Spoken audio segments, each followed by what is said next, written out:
What's going on, everyone? In today's episode, we're going to answer two very popular questions about zucchini.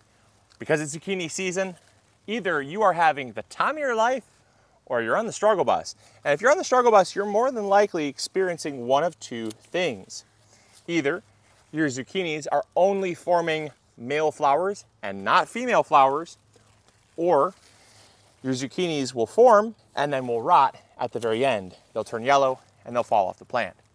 So if you want zucchinis that look like this, or even this is a great eating size, that's more of a zucchini bread size. Watch this video. I guarantee you, you're gonna learn a lot, and you're gonna take this information, immediately go out to the garden and turn your struggle bus around to the success bus.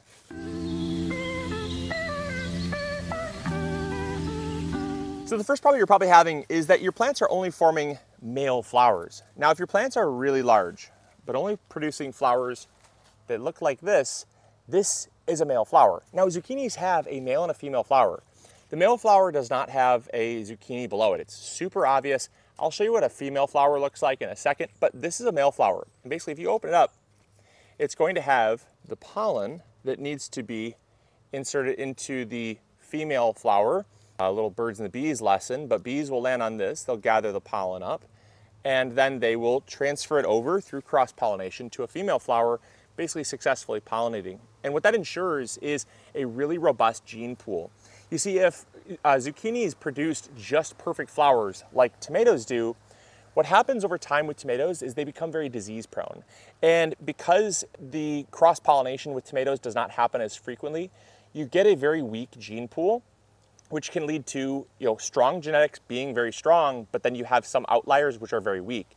What's awesome about zucchinis is because they have the male and female flower, you have that cross-pollination equaling a really robust gene pool and stronger, healthier plants that are less likely to be diseased even for future generations. Fun little fact.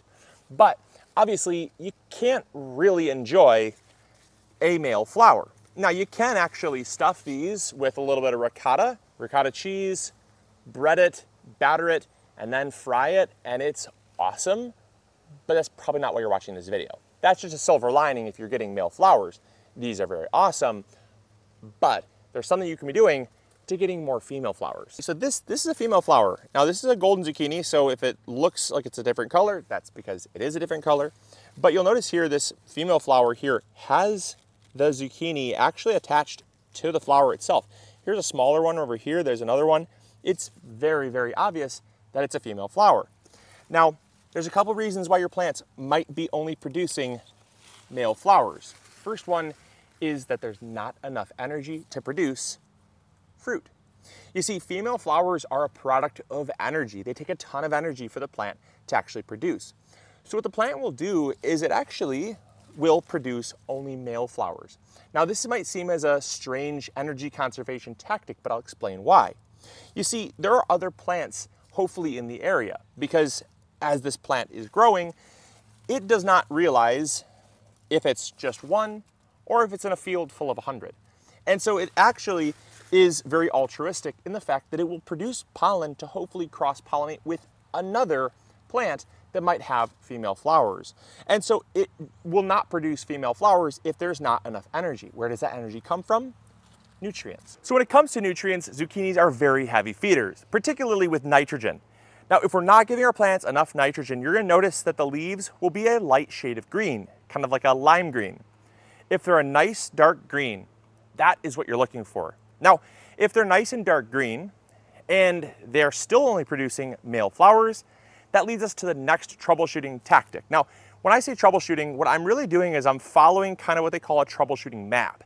And you have to ask yourself yes or no, and then you can move down the map. And what you want to start with is the most reasonable first. And that's typically going to be nutrients, because nutrients are typically the thing that the plants are lacking the most of, especially later in the season. Right now, it's not really going to be as concerning. We're not going to be as concerned about some of the other things that I'm going to talk about as I am nutrients, because the plants are already so large that oftentimes they'll get to this point, they'll exhaust all the nutrients in the soil, and that's when the problem starts to arise. And so it becomes more evident later on that there's a problem, and that's typically with yellow leaves. So check the nutrients first, and then if you're still getting nice dark green leaves, lots of growth, what we're going to talk about next is temperature. So when it comes to temperature, this is typically an early season problem. You see, plants that are growing during really hot, humid weather, like they love to grow in, typically temperature is not a problem. Like right now, it's about 80 degrees. Temperature is not a problem.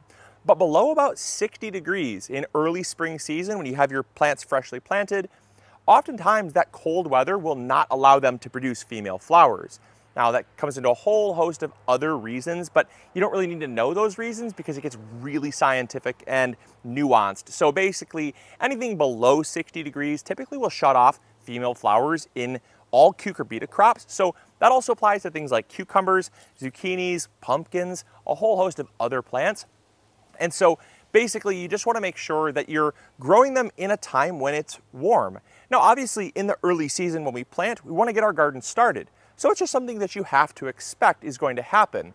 But if we're still experiencing, right, if we're warm weather, the plants are nice and green, and they're thriving, there's one additional problem, and it's kind of obvious, but a lot of people don't think about it, and that's sunlight. So when it comes to sunlight, these plants right here are in full sun. We're going to be getting roughly about 9 to 10 hours of sun in this location. And that means lots of energy. And that comes back full circle to what I talked about in the very beginning with nutrients, which is energy conservation.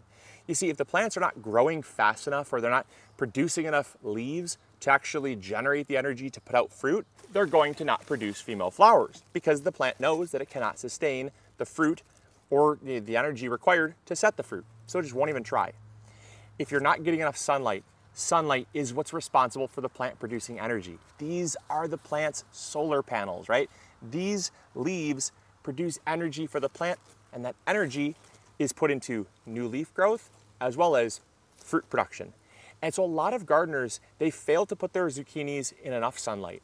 If you're getting less than 5 hours of sunlight, or it's very, spotty shade, spotty full sun, it's kind of just intermixed between a bunch of leaves or your house, or maybe it's your garage, something like that, or other plants for that matter, right? Trees and stuff planted around your garden may also be producing that shade. They're not going to thrive, and they're really going to be struggling.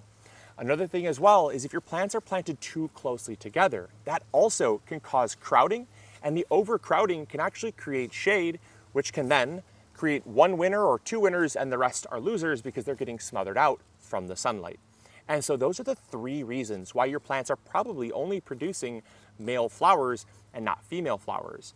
Now, I know you're wanting to probably figure out why your plants maybe produce female flowers, but the ends have a little rot on them. That's gonna be for next episode because we ran out of time. But I wanna thank you guys so much for watching. I hope you guys enjoyed. If you did, make sure to hit the like button. Subscribe if you haven't already, and make sure you stay tuned because the very next video we upload will be on that exact problem. So I know you guys are gonna enjoy it. I know you guys are gonna be able to grow bigger, go home with it. And so I'll catch you all on the next episode. See you guys in the garden. Grow bigger. Bye. Hey, thank you so much for watching today's video. I really appreciate it.